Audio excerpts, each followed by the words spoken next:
Umewahi kujiuliza kwa nini abiria hupanda ndege kupitia upande wa kushoto? Hii ni desturi tuliyozoea kiasi kwamba hatujishughulishi kujiuliza sababu zake. Ukweli ni kwamba utaratibu huu unarudi karne nyingi za huko nyuma, enzi ambazo watu walikuwa wakitegemea meli kama njia kuu ya usafiri. Ninayekusimulia makala hii ni mimi Bilali mwana wa Othman. Karibu.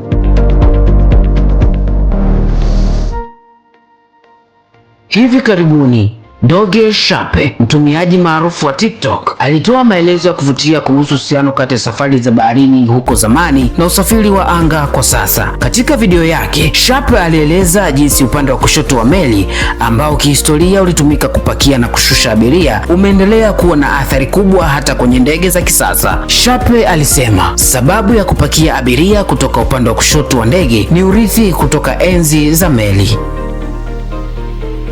Katika safari za baharini hapo zamani, upande wa kushoto wa meli ulitumika kwa shughuli za kupakia mizigo na abiria. Hii haikuwa tu desturi, bali pia ilirahisisha uendeshaji wa meli, kwani bandari zote duniani zilikuwa zimetengeneza miundombinu kuendana na upande wa kushoto wa meli. Bila kujali ni wapi meli ilikuwa ikitia nanga, vifaa na utaratibu vilikuwa vinasimamiwa vizuri. Shape aliongeza, utaratibu huu ulihakikisha meli ziliweza kutia nanga katika bandari yoyote duniani na kila kitu kikaleta maana upande ule ule. Kutokana na hayo, upande wa kushoto wa meli ukapewa jina la upande wa bandari, huku upande wa kulia ukifahamika kama starboard. Wakati usafiri wa anga ulipoanza kukua, taratibu nyingi za bahari zilirithiwa, ikiwemo utaratibu huu wa kupakia abiria upande wa kushoto. Kadri usafiri wa anga ulivyozidi kuimarika, sekta nzima ilihitaji kuwa na kanuni sanifu ili kuendesha shughuli zake kimataifa. Viwanja vya ndege vilijengwa kwa namna ambayo abiria wangeweza kupanda ndege kupitia upande wa kushoto ili kurahisisha utaratibu na kuhakikisha viwanja vyote vya ndege vinakuwa na utaratibu unaoeleweka.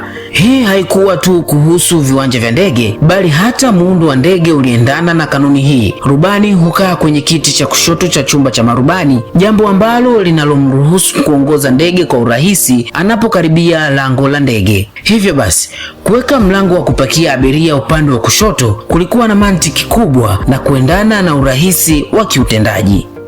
Inadhihirisha kuwa upakiaji wa abiria kupitia upande wa kushoto ni mchanganyiko wa urithi wa safari za zamani za baharini na maendeleo ya kisasa katika usafiri wa anga. Hii inatusaidia kupata safari za anga zenye urahisi na usawa kila mahali. Katika kusafiri, desturi hii haikuishia kurahisisha upakiaji pekee, bali pia inatuunganisha na historia ya zamani, kutafakari jinsi urithi huu umesaidia maisha yetu kufanya safari za anga kuwa na maana zaidi kwa sasa.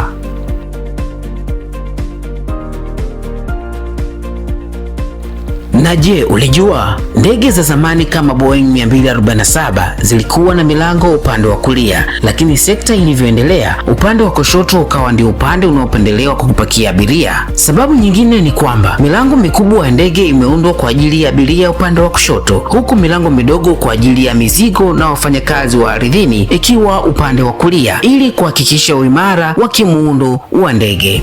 Hivyo wafanyakazi wa ardhini wanaweza kufanya shughuli zao kwa ufanisi, wakishughulikia mizigo na kujaza mafuta kwa wakati mmoja upande wa kulia, huku abiria wakipanda kwa utaratibu upande wa kushoto. Hivyo basi, desturi hii ya kupakia abiria kupitia upande wa kushoto wa ndege inatukumbusha kuwa asili yake inatokana na utaratibu ulioanzishwa katika huduma za meli. Utaratibu huu ni kiungo kinacholeta pamoja historia ya zamani ya safari za baharini na ufanisi wa usafiri wa anga uliopo kwa sasa.